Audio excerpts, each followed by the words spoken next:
साथियों नमस्कार। स्वागत है आपका हमारे YouTube channel study circle with BP में। आज हम चर्चा करने वाले हैं मध्य प्रदेश शिक्षक भर्ती को लेकर के। साथियों, जब से मध्य प्रदेश शिक्षक भर्ती का नोटिफिकेशन आया है, प्रत्येक कैंडिडेट के मन में जो तैयारी कर रही है या तैयारी करने के लिए तैयार हो रहे हैं कि हम कैसे तैयारी करें, क्या तैयारी करें, सिलेबस में क्या पढ़ें, क्या छोड़ें। और ऊपर से जब से सिलेबस चेंज हुआ है, 120 नंबर का मेन सब्जेक्ट हुआ है और जो पहले आता था आपका हिंदी 30 नंबर का, संस्कृत 30 नंबर का, बाल विकास 30 नंबर का, वो पूरा का पूरा पैटर्न बदला है। साथ में एक सबसे बड़ा फैक्ट इसमें जुड़ा है, नेगेटिव मार्किंग। तब से बहुत सारे लोगों के मन में संशय आ गया कि हम कैसे तैयारी करें। तो आज की डेट में देखा जाए कि आर्ट वाले तो फिर भी तैयारी करके कैसे ना कैसे क्वालिफाई होने के कगार तक हर हाल में आ ही जाते हैं। मैथ और साइंस वालों के लिए सबसे बड़ी दुविधा का विषय हो चुका है। और उसमें भी यदि देखा जाए तो मैथ 120 क्वेश्चन हल करना अपने आप में एक बड़ी बात है, एक चुनौती है। और उस चुनौती का सामना करने के लिए मैथ वाले स्टूडेंट यदि तैयार हुए हैं तो मैं उनको सलाम करता हूँ। और उनकी तैयारी के लिए मैं मार्गदर्शन के तौर पर लाया हूँ हिंदी विषय से चयनित शिक्षक सम्मानित चंद्रमोहन पटेल जी को, जो इसके पहले अलग अलग विभागों में जॉब कर चुके हैं और लास्ट जब वो सेंट्रल गवर्नमेंट की छोड़ करके मध्य प्रदेश शिक्षा विभाग में आए हैं, तो वो आपको बताएंगे कि कैसे उन्होंने तैयारी की और किस तरीके से जो है आपको तैयारी करना है। और साथ में मैं कोशिश करूंगा कि आप लोगों की तैयारी के लिए उनसे समझ लूं, उनसे रिक्वेस्ट करूं कि ज्यादा नहीं, प्रतिदिन आपसे 10 से 15 क्वेश्चन आपको चैनल पे आकर के पढ़ाएं, आपके कॉन्सेप्ट क्लियर कराएं और आपको बताएं कैसे तैयारी करेंगे। सबसे पहले मैं सर आपका बहुत बहुत धन्यवाद देता हूं कि आपने अपना बहुमूल्य समय दिया। और चूंकि पहले से रेगुलर में चर्चा चल रही थी, तो आज संडे का दिन था तो आपके पास समय था, तो आपका बहुत बहुत धन्यवाद, आपने समय दिया। और आपसे रिक्वेस्ट है कि आप जो हमारे चैनल के दर्शक हैं, जो तैयारी करने वाले स्टूडेंट हैं, जो मध्य प्रदेश की शिक्षा व्यवस्था को बदलना चाहते हैं, एक अच्छा योगदान देना चाहते हैं, आप उनको कैसे मार्गदर्शन करेंगे? स्वागत है। Thank you Brajesh ji. Sir थोड़ा लाउडली बोलिए। जी जी, बहुत दिन से बात हो रही थी हमारी कि आएंगे चैनल में और कुछ अपना मार्गदर्शन शेयर करूंगा। तो आज वो दिन आ ही गया फाइनली। और धन्यवाद देना चाहूँगा ब्रजेश सर का कि मुझे अपने चैनल के दर्शकों से मिलवाया और मुझे अपना जो मार्गदर्शन है जीवन का, जो मैंने इन 4 सालों में या इससे पहले मैंने जो तैयारियां की हैं, उसको मैं शेयर कर सकूं आपके सब्सक्राइबर के साथ। सर मैं सबसे पहले आपसे पूछना चाहूंगा कि आप इसके पहले जो तैयारी करते थे, तो आपने मेन तैयारी एसएससी की है जहां तक मुझे पता है, और लास्ट जॉब आपने जो ऐसा बताया कि सेंट्रल गवर्नमेंट की जो है जबलपुर में आपकी पोस्टिंग थी, तो उसमें भी मैथ का ज्यादा पोर्शन था और लास्ट टाइम आपने जो है वर्ग 2 भी मैथ से ही निकाला। तो मैथ की तैयारी आपने कैसे की और किस तरीके से की? जो मैथ को समझने का क्या कॉन्सेप्ट रहा आपका, वो आप हमारे दर्शकों को सबसे पहले बताएं ताकि वो भी आगे चल के मैथ से अपना टेस्ट क्लियर कर सकें। सबसे पहले तो मैं ये बता दूं कि मैंने कभी भी शिक्षक भर्ती के नाम से पढ़ाई नहीं की थी, क्योंकि मेरा बीएड हुआ है 2017 में और बीएड के दौरान ही मैंने तैयारी अपनी स्टार्ट कर दी थी। चूंकि मैं मेरी फैमिली में जो है शिक्षक फैमिली ही समझ में, पापा भी हैं ट्राइबल में मंडला में पोस्टेड हैं, तो उन्होंने कहा कि हाँ बीएड कर लो। क्योंकि पता नहीं जो भी उनके मन में रहा हो, मेरा बिल्कुल मन नहीं था पहले बीएड करने का, ना ही पहले मैंने सोचा नहीं था। हम इतना कहाँ सोच पाते हैं। जी सर। तो मेरा ग्रेजुएशन हुआ सेंट लॉरेंस जबलपुर से, तो पहले से ही मुझे मैथ्स में था। 10th 12th में अच्छे मार्क्स थे मेरे, 90 प्लस थे। तो फिर मैथ्स लिया, फिर ग्रेजुएशन में फिर ठीक है हो गया। मेरा मेरा तो उद्देश्य ये था सरकारी नौकरी मिल जाए, लेकिन जब मैंने देखा कि दूसरी जगह जॉब की, पहले मैं सेंट्रल में था एंड सीएमएम जबलपुर, जो कि एक डिफेंस की यूनिट है, आर्मी यूनिट जो ऑर्डिनेंस के अंदर आती है, वहाँ पे था मैं। वहाँ पे मैंने 4 साल सर्विस दी। तो उसके पहले की कहानी बता दूं, बीएड के दौरान मैंने तैयारी स्टार्ट की। तो बीएड के दौरान मैंने स्टार्ट की तैयारी, सबसे पहले मैं बैंकिंग क्षेत्र में गया। उस टाइम बहुत ज्यादा वैकेंसी आती थी बैंकिंग की और क्रेज भी उसी का था। पहले शिक्षक भर्ती या फिर व्यापम में उतनी वैकेंसी नहीं आती थी। तो अब जहाँ पे वैकेंसी आएगी इंसान वहीं पे हाथ पैर मारेगा। जी सर। ठीक है, तो फिर मैंने बैंकिंग से स्टार्ट किया। मेरे प्री क्वालिफाई हुए आईबीपीएस और एसबीआई वगैरह का, बट बदकिस्मती या फिर खुशकिस्मती समझेंगे, क्योंकि आज मैं देखता हूँ बैंकिंग सर्विस में कितना वर्कलोड है। तो अभी मुझे लगता है कि जो होता है अच्छे के लिए होता है, और मैं इस जॉब से काफी खुश हूँ। तो मुझे लगता है भगवान ने मुझे बचा लिया। तो पहले मैं बैंकिंग की तैयारी की। तो फिर मैंने, हालांकि ये 1.5-2 साल का समय था, 1.5 साल या 1 साल, 1 से 1.5 साल की बात है। इस बीच मैंने मैथ्स रीजनिंग अच्छी कर ली अपनी, और इंग्लिश में थोड़ा मैं वीक था, क्योंकि आप जानते हैं सरकारी स्कूल में पढ़ा हूँ मैं भी। और ज़्यादा हाई स्कूल में, मतलब जो प्राइवेट स्कूल है जहाँ इंग्लिश अच्छी पढ़ाई जाती है, वहाँ पे मैं पढ़ा नहीं। मैं भी ऐसे स्कूल से ही पढ़ा हूँ 11th-12th, जहाँ पे आपके हिंदी इंग्लिश के पीरियड लग जाते थे और बाकी छुट्टी हो जाती थी, क्योंकि टीचर्स थे नहीं उस समय। वर्तमान में स्थिति बदली है। वर्तमान में लेकिन अभी बदली है। तो वैसा ही बैकग्राउंड मुझे लगता है सभी का है जो ये वीडियो मैक्सिमम देख रहे हैं। हाँ, तो उनको मैं सबसे पहले तो ये कहूंगा कि सेल्फ स्टडी मैंने हमेशा से की है, चाहे वो 11th-12th हो या ग्रेजुएशन हो या फिर अपनी तैयारी के दौरान। तो बैंकिंग में भी मैंने सेल्फ स्टडी की, या फिर कहूँ तो यूट्यूब से जो मार्गदर्शन देते थे टीचर्स, उससे ही मैंने सारी तैयारी की। ऑफलाइन कोचिंग में कभी भी नहीं गया। और रही बात मैथ्स की, तो मैथ्स मेरी अच्छी थी, क्योंकि सेल्फ प्रैक्टिस, मैथ्स का सारा खेल है सेल्फ सेल्फ स्टडी का।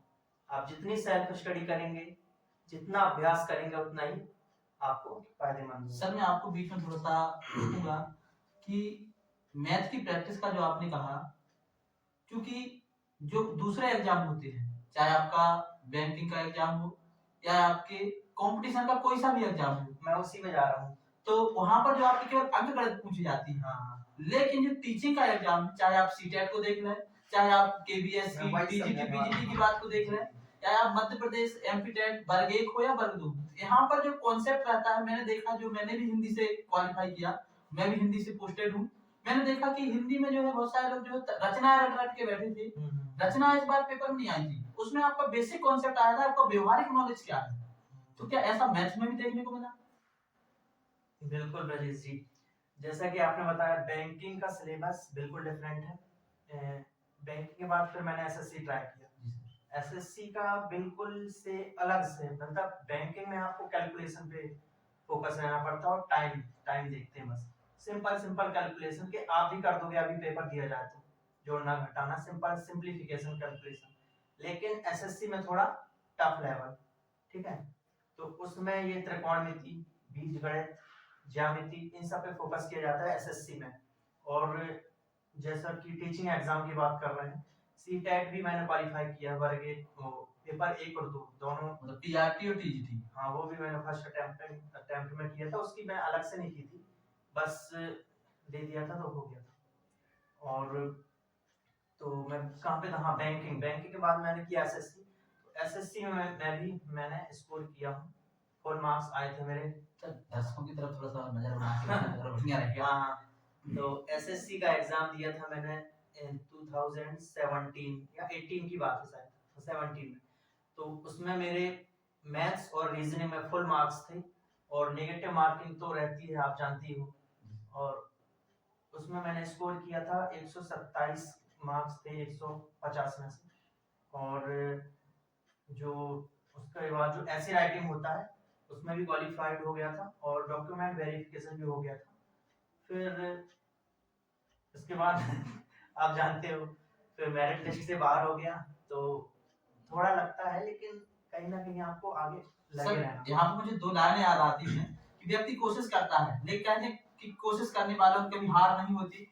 आपको जो अलग अलग जगह है, एक है कि कुछ पॉइंट से आप मैच से बाहर हुए, और आपके अंदर एक ना एक बार थोड़ा बहुत व्यक्ति को मन से लगता है कि शायद सब कुछ खत्म हो रहा है, लेकिन अंदर से फिर वही जज्बा आता है कि यार हौसला, वो मंजिल भी आएगा, प्यासे के पास चल के समंदर भी आएगा, थक कर ना बैठो मंजिल के मुसाफिर, मंजिल भी मिलेगी और मिलने का मजा भी आएगा। तो आज जो आपको मंजिल मिली है, वास्तव में मजा आ रहा है? बिल्कुल सर, बस मैं भी यही कहना चाहता हूँ कि झोपड़ी बनाने में समय कम लगता है, लेकिन महल बनाने में टाइम लगता है। जी सर। बस इसी विचार के साथ आगे बढ़ता गया, और अपनी पढ़ाई जारी रखी। फिर इसके बाद मैंने एसएससी के बाद, लेकिन एक बात याद रखना दोस्तों, कि अपनी मेहनत कभी भी बेकार नहीं जाती। जो एसएससी में मैंने मेहनत की थी, उसके 15 दिन बाद ही मेरा सीएमएम में एग्जाम हुआ था, बिना पढ़े देके आया था मैं। वहाँ पे भी मेरे 130 करीब नंबर थे 150 में से, और सिर्फ 2 पोस्ट थी वहाँ पे ओबीसी की। वहाँ पे सेलेक्ट हुआ और वहाँ पे 4 साल सर्विस थी डिफेंस में। तो कहीं ना कहीं मेरे मन में था कि डिफेंस आर्मी में जाना है। एक बार गया भी था खाड़ी भर्ती में, लेकिन फिजिकल में मैं बाहर हो गया था। तो उसमें एज अ सिविलियन मैंने सर्विस दी 4 साल। तो ये भी मेरे लिए था कि वहाँ पे भी 4 साल सर्विस हो गई और अपने शिक्षा विभाग में भी मुझे आने का मौका मिला।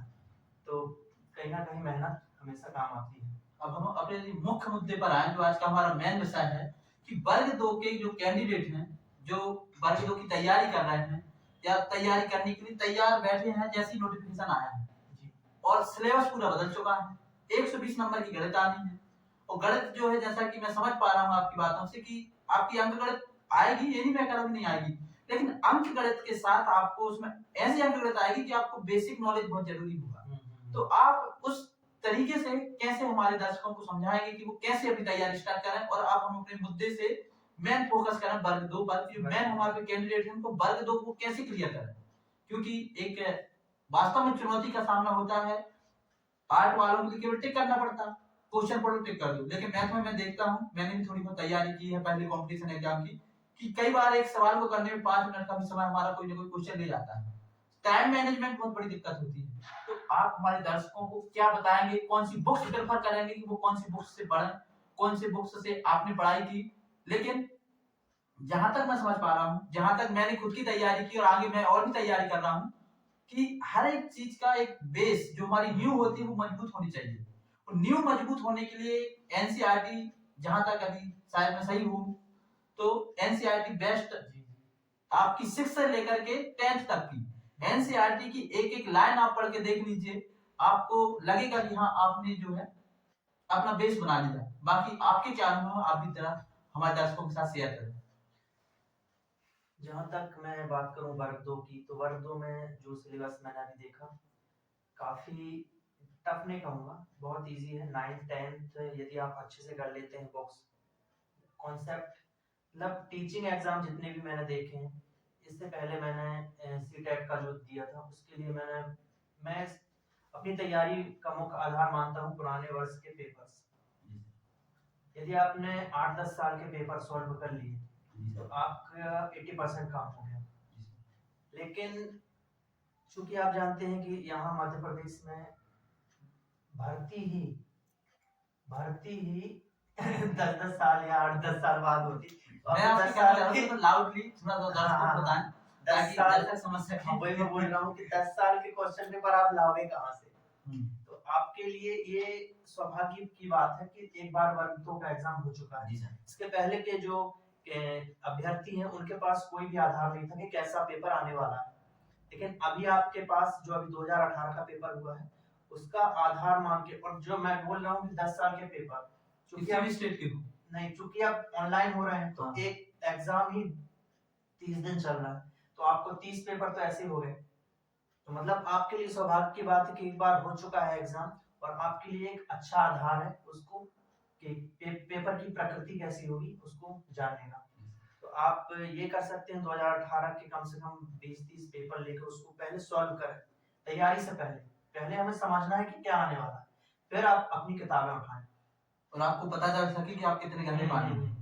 तो मैं ये करता था कि कोई भी एग्जाम का पेपर निकाला, जो भी आप क्रैक करना चाहते हैं, एक क्वेश्चन निकाला कौन से चैप्टर का है, एक सवाल किया, उससे संबंधित उस चैप्टर के सारे सवाल मैं सॉल्व कर लेता था। दूसरा सवाल निकाला, उससे संबंधित सारे, जैसे मैंने 20 क्वेश्चन यदि किए तो जब पेपर खत्म होगा उस तक आते आते मेरे से 20 चैप्टर बनने लगेंगे। तो यही आधार था मेरा सफलता का, और इसी को मैं आधार मानता हूँ। और किसी भी एग्जाम में आप देखेंगे यदि आपने क्वेश्चन पेपर जो पुराने वाले हैं उसको देख के यदि तैयारी कर रहे हो तो आपका 90% काम हो जाएगा। बाकी आप कह रहे थे एनसीईआरटी की बात कर रहे थे, तो एनसीईआरटी तो बेस है हर एग्जाम का। तो कॉन्सेप्ट समझने के लिए पहले आपको 6वीं से लेके 10वीं तक की गणित की पूरी अच्छे से कॉन्सेप्ट समझना, क्योंकि टीचिंग एग्जाम में आपसे सवाल बस नहीं कराए जाते, उसको शिक्षक कि मतलब अभ्यर्थी के पास कितना नॉलेज है कॉन्सेप्ट वाइज, वो चेक किया जाता है। तो आपको ज्यादा कैलकुलेट नहीं करना है, उसमें नहीं जूझना है कि बड़ा सवाल आ गया कैसे करना है, ये आधार मतलब कॉन्सेप्ट क्या है, लॉजिक क्या लग रहा है, ये इंपॉर्टेंट चीज है। इसके अलावा 120 नंबर का जो हमारा पोर्शन है उसमें कुछ पेडागोजी भी रहेगी। तो पेडागोजी पढ़ने के लिए मेन कॉन्सेप्ट क्या होना चाहिए, जहां तक कि ऐसा मैं मानता हूं कि पेडागोजी को लेकर के लगभग सभी सब्जेक्ट की जो पेडागोजी होती है उसका मुख्य आधार आता है कि बच्चों को जो है केंद्र में मान करके हम बात करें, बच्चों को हम किसी भी तरीके से डिमोटिवेट ना करें, बच्चों में किसी तरीके से भेदभाव ना करें। यहाँ पे मैं ऐसे एक लाइन जोड़ना चाहूंगा, मैंने जब बाल विकास पढ़ा तो जब थ्योरी पढ़ा मैंने, जब मैं क्वेश्चन लगाने गया मुझे कुछ नहीं बनना। क्वेश्चन करना अलग चीज है, थ्योरी पढ़ना अलग चीज है। तो यदि आप एग्जाम क्लियर करना चाहते हैं तो सबसे पहले ये करिए कि आप उससे संबंधित क्वेश्चन संग्रह कीजिए, पुरानी ईयर्स के देख लीजिए, सी टाइप के क्वेश्चन देख लीजिए। उसको जितने से ज्यादा अपन क्वेश्चन प्रैक्टिस करते हैं, कॉन्फिडेंस भी बढ़ेगा, आपकी पेपर देने की आदत बनेगी, और क्वेश्चन जो 4 में से विकल्प कौन सा सही होगा वो चूज करने की हैबिट बनेगी। तो पेडागोजी में या बाल विकास की बात करूं तो मैं ज्यादा ये नहीं बोलूंगा थ्योरी पढ़ो, आप पुरानी ईयर्स के क्वेश्चन पेपर लगाएं, जितने से ज्यादा हो सके आपका काम हो जाएगा। मतलब हर दिन आदत बना लें 30 से 40 या 20 से 30 क्वेश्चन करना ही करना है कैसे भी, यही है उसका। फाइनली अब हम इंटरव्यू के लगभग अंत में पहुंच चुके हैं। आपका समय कीमती है और हमारा भी समय कीमती है और कम समय में हमें ज्यादा गाइडेंस करना है। तो मैं आपसे उम्मीद करता हूं कि प्रतिदिन ना सही, एक दिन छोड़ एक दिन, जो भी दर्शक के वीडियो देख रहे हैं, गणित से तैयारी करना चाह रहे हैं, जितना भी आपको समय मिले, क्योंकि जॉब की लाइफ से, पारिवारिक जीवन से समय निकालना आज की डेट में थोड़ा सा मुश्किल है, क्योंकि बहुत सारी जिम्मेदारियां बढ़ जाती हैं और घर के बाहर रह करके और जिम्मेदारी बढ़ जाती है। फिर भी क्या, हमारे दर्शकों के लिए आप जो भी आपसे बन सकेगा बीच बीच में मार्गदर्शन करते रहेंगे, कुछ कंटेंट को लेकर के और बीच बीच में कुछ जो है ऐसी मोटिवेशन को लेकर के। ये तो मेरे लिए सौभाग्य की बात होगी कि मैं अपना अनुभव शेयर कर सकूं, क्योंकि जो मैंने सीखा है मेरी आप लोगों तक ले पाया, तो ये मेरे लिए सौभाग्य की बात होगी। मैं कोशिश करूंगा कि आप लोगों को गाइड कर सकूं गणित में, जो भी मैंने अभी तक जो एक्सपीरियंस लिया है एग्जाम्स देके, तो करते हैं। ठीक है साथियों, सर से बात करके काफी अच्छा लगा, आप लोगों को काफी अच्छा लगा होगा। पुनः आपसे यही कहूंगा कि अपनी तैयारी जारी रखें। आपको तैयारी के दौरान 4 चीजें जरूर देखने को मिलेंगी। सबसे पहली चीज, ऐसे लोग आपको मिलेंगे जो कहेंगे कि अब भर्ती नहीं होगी, सिर्फ आपसे क्वालिफाई एग्जाम करा के छोड़ दिया जाएगा। तो आपका थोड़ा सा मोटिवेशन डाउन होगा, आपकी विल पावर थोड़ी सी कम होगी। यदि आपके अंदर विल पावर है, आपने कुछ करने का सोचा है, आपके अंदर कुछ करने का जज्बा है, तो आप उससे बोलते हैं कि हाँ ठीक है आप तैयारी ना करें, क्योंकि उससे आपका कंपटीशन कम होगा। उसको भी बोलते हैं कि हाँ ठीक है आपको लगता है भर्ती नहीं होगी, जाओ यार हमें अपना काम करने दो। दूसरा आपको क्या मिलेगा, बहुत सारे लोग आएंगे कि बोलेंगे भर्ती तो होगी लेकिन सर नेगेटिव मार्किंग है, काफी ज्यादा कंपटीशन है, इतना बड़ा सिलेबस है, कैसे होगा। मतलब वही स्थिति की मन के हारे हार, मन के जीते जीत। तो वो आपके मन को हराने के लिए आएंगे, और यदि आपने उस समय अपने मन को जीत लिया तो मैं गारंटी लिख के देता हूं कि आपका सिलेक्शन होगा। मैंने भी तैयारी की, मैंने भी सिलेक्शन लिया, मेरे पास भी ऐसी चुनौतियां आई। कई सारे लोगों ने मुझसे कहा सरकार बदल जाएगी, भर्ती नहीं होगी 2018 की। आप उस समय तत्कालीन परिस्थितियों को देखें तो कैसे बीजेपी की सरकार थी, बीजेपी की सरकार के बाद कांग्रेस की सरकार आई, एग्जाम की डेट बढ़ी, बाद में पद कम आए, और बार बार कहा गया कि भर्ती नहीं होगी, अब फर्स्ट काउंसलिंग नहीं होगी, अब सेकंड काउंसलिंग नहीं होगी, अब वेटिंग नहीं आएगी, अब ये नहीं होगा, वो नहीं होगा। अंत में मैं खुद अपने जिस संस्था में पदस्थ हूं, बड़े अच्छे से जॉब कर रहा हूं, बड़े अच्छे से सैलरी पा रहा हूं। जो लोग इस तरीके की नेगेटिव बातें मारते थे, आज मुझसे ही फोन लगा के पूछते हैं कि आप तैयारी कैसे करें। मैं उनसे कहता हूं आपको सारा नॉलेज पहले से ही था क्या होने वाला है, तो आपको आगे भी पता होगा क्या होने वाला है। तो ऐसे लोगों से आप दूर रहें। आपसे पुनः रिक्वेस्ट है। तीसरी चीज, आपको अपने आप से दूसरों के मोटिवेशन से मोटिवेट नहीं होना। ये वीडियो आपको गाइडेंस करने के लिए है, मोटिवेट करने के लिए है, लेकिन हो सकता है इस वीडियो को देखने के बाद आपको 1 घंटे 2 घंटे का मोटिवेशन रहेगा, बाद में वैसे कोई नया वीडियो आएगा, कोई नया नेगेटिव मार के आपको जाएगा, आप बाहर हो जाएंगे। आप सेल्फ मोटिवेटेड रहें, अपने आप से पूछें कि आप क्यों पढ़ रहे हैं, आपको क्या करना है, क्या हासिल करना है, आपका लक्ष्य क्या है। यदि आपका लक्ष्य सिर्फ इतना ही है कि 2-4 वीडियो देख लिए, पेपर दे दिया और आपको जो है एक सेटिस्फेक्शन मिल गया कि हमारे तो बिना पढ़े आधे नंबर आ गए, भले ही सिलेक्शन नहीं हुआ, वो एक अलग बात है। लेकिन यदि आप कुछ करना चाहते हैं तो मैं जरूर कहूंगा, भले ही हम सभी लोग मोटिवेट कर रहे हैं, कोई भी चैनल मोटिवेट करे, उनसे ज्यादा आप सेल्फ मोटिवेट हो, क्योंकि अंत में आपको खुद से मुकाबला करना है, अंत में आपको खुद को जवाब देना है।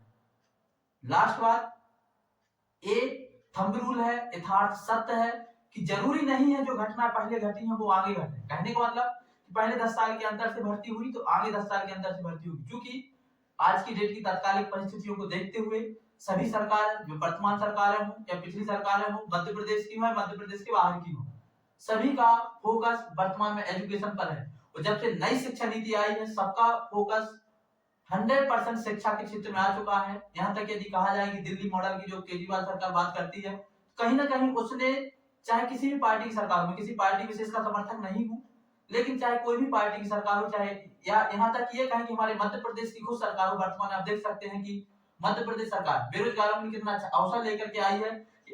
जो व्यक्ति तैयारी कर रहा है उसको चूज करना पड़ रहा है कि मैं करूं क्या। एक समय था कि हम लोग ने 3-3 साल संघर्ष झेला कि ये कोई भर्ती आ जाए तो हम फॉर्म डाल दें। आप लोगों के पास एक ऐसा मौका है कि आपके पास मल्टी डायमेंशनल रास्ते खुले हैं, आप जिस क्षेत्र में जाना चाहते हैं उस क्षेत्र की भर्ती एक साथ आई है। और शिक्षा के क्षेत्र में अभी अभी इतनी सारी भर्तियां हुई हैं, तो जो लंबे समय से तैयारी कर रहे थे वो तो पहले सिलेक्ट हो गए। अब आपको अपने तरीके से नए तैयार होना, तो कहीं ना कहीं आपको कंपटीशन कम हुआ है। तो ये सारी चीजें हैं, इन सब चीजों से बचें। और अंत में बीच में मैंने इसलिए नहीं कहा, यदि आप पूरा वीडियो सुनने के बाद आपको लगा हो कि आपको अच्छा मार्गदर्शन मिला है तो वीडियो को लाइक कर दें, हमारे चैनल को सब्सक्राइब कर दें। और हमारे ऐसे, मैं तो अपने शब्दों में कहूंगा कि मैथ के धुरंधर, क्योंकि एसएससी में फुल में से फुल मार्क्स लाना अपने आप में एक बड़ी बात है। हर किसी के अंदर वो क्षमता नहीं होती है। मैंने भी मैथ की तैयारी की है, एक सवाल करते करते रात को थक के बैठ कर किताब साइड में रख के सो जाता था। लेकिन यदि आपने मैथ में पूरे में से पूरे नंबर हासिल किए हैं तो कहीं ना कहीं आपने मेहनत की होगी, क्योंकि एक अंत वाक्य, अंतिम सत्य में आपको बता दूं कि सफलता समर्पण मांगती है। यदि आप समर्पित हो जाएंगे तो सफलता आपको मिलेगी। इन्हीं शब्दों के साथ आज के वीडियो को समाप्त करेंगे। सब मिल करके हमारे दर्शकों को बिल्कुल और वीडियो को समाप्त कराएं। धन्यवाद। अंत में बस मैं यही कहना चाहूंगा कि कभी भी ये मत सोचिए कि जो सामने एग्जाम है उसी के लिए प्रिपेयर कर रहे हैं, या इसमें नहीं होगा तो जीवन खत्म हो गया। इसके पहले भी मैंने एसएससी, बैंक और पटवारी की चर्चा करना चाहूंगा। उसमें मेरे 79.25 थे, आधे से भी कम नंबर से मेरा रह गया था। तो उस टाइम थोड़ा दुख होता है, लेकिन आगे यदि आप आगे बढ़ते रहते तो जो उस टाइम यदि पढ़ाई की होती है तो आगे जरूर आपको काम आती है। क्योंकि मैंने वर्ग 2 के लिए सिर्फ 7 दिन की छुट्टी ली थी, 7 दिन में ही पढ़ा था। तो इसका मतलब ये नहीं कि मैंने 7 दिन में ही कुछ उखाड़ लिया है या आगे बढ़ गया हूँ। इसके पहले मेरी 4 साल की मेहनत थी जो अलग अलग एग्जाम के दौरान मैंने की थी। तो हमेशा गणित एक ऐसा विषय है जो आप, यदि आप आज इसके लिए कर रहे हैं तो हो सकता है इसमें नहीं होता है, हो सकता है आपका पटवारी में हो जाए या फिर एसआई में हो जाए। कहीं ना कहीं आपका सिलेक्शन होगा। और इसी एक बात बीच में मुझे भी याद आ गई, सर ने जैसे बताया कि मैंने 7 दिन की छुट्टी ली थी। सर मैं अपना एक पर्सनल अनुभव शेयर करना चाहूंगा कि मैंने इंदौर में तैयारी की है, लेकिन मैं सामाजिक विज्ञान से तैयारी करता था। 90 नंबर का मेरा कॉमन था सामाजिक विज्ञान का साथ, मतलब आपका बाल विकास, आपका संस्कृत और आपका पेडागोजी, मतलब हिंदी, संस्कृत और सीडीपी, और 60 नंबर का सोशल साइंस। मेरे जितने भी दोस्त थे इंदौर के, मेरा दोस्त दीपक मीणा है, वो भी सामाजिक से तैयारी करता था, उसके साथ मैंने तैयारी की, सामाजिक से पूरी तैयारी की। अंत में मैं सामाजिक का पेपर देने गया, मेरे नंबर आए 100। भगवान की कृपा से, नॉर्मलाइजेशन से मेरे नंबर बाद में 109 हो गए और सामाजिक से भी सिलेक्ट होने की संभावना बढ़ गई। लेकिन बात कहने की यहाँ अगली बात जो मैं बताने वाला हूँ, मेरा ग्रेजुएशन में हिंदी साहित्य था, तो सिर्फ इसलिए पेपर डाल दिया था कि ठीक है डाल देते हैं, जो होगा सो देखा जाएगा। और मैंने पेपर में सिर्फ हिंदी साहित्य, ये कहें कि मध्य प्रदेश सरकार की राजकोष से वृद्धि के लिए केवल फीस देने के लिए डाला था। मैंने वैसे फीस दे जो है अपना डाल दिया, और मैं जैसे सामाजिक विज्ञान का पेपर देकर के लौटा और नंबर मेरे 100 आए, तो मुझे लगा कि शायद अब जो है इस भर्ती से 100% बाहर हो गए हैं। उसी बीच एक मेरा दोस्त इंदौर में, मेरा सबसे प्रिय दोस्तों में से एक, इंदौर जब मैं गया, दीपक मीणा, वर्तमान में सामाजिक विज्ञान से वो सेलेक्ट है, खरगोन में पदस्थ है। उसने मुझे बताया कि भाई दुख आज मत मनाओ, कल मिलके मनाना, एक और दे दो। और एक मात्र 12 घंटे का अंतर दूसरे पेपर में, और दूसरा पेपर जब मैं देने गया जिसकी मैंने तैयारी नहीं की है पिछले 1 साल से, और उसमें मेरे नंबर आते हैं 120। तो बात वही अंत में निकल के आती है कि सीडीपी संस्कृत और हिंदी में मैंने उस समय स्कोर किया 80, 90 में से मैंने 80 स्कोर किया। और हिंदी, चूंकि मैंने हिंदी साहित्य मेरा ग्रेजुएशन में था, सागर विश्वविद्यालय में पढ़ा था, सीटेट के लिए मैंने पेडागोजी पढ़ी थी, तो मेरे 60 में से 48 नंबर तब भी आए। तो कहीं ना कहीं पिछला ज्ञान काम में आता है। तो आप लोगों से भी यही कहूंगा कि आपका जो पिछला ज्ञान है, इसलिए इस पिछले ज्ञान को मजबूत कर लें, क्योंकि आपको सिर्फ क्वालिफाई एग्जाम नहीं देना है, आगे चल के आपको चयन परीक्षा भी देनी है। तो अब हमें लंबे रेस का घोड़ा बनना है, तो लंबा सोच के पढ़ना पड़ेगा, और लंबा सोच कर पढ़ना है तो लंबी सोच के साथ आगे बढ़ना पड़ेगा। जय हिंद।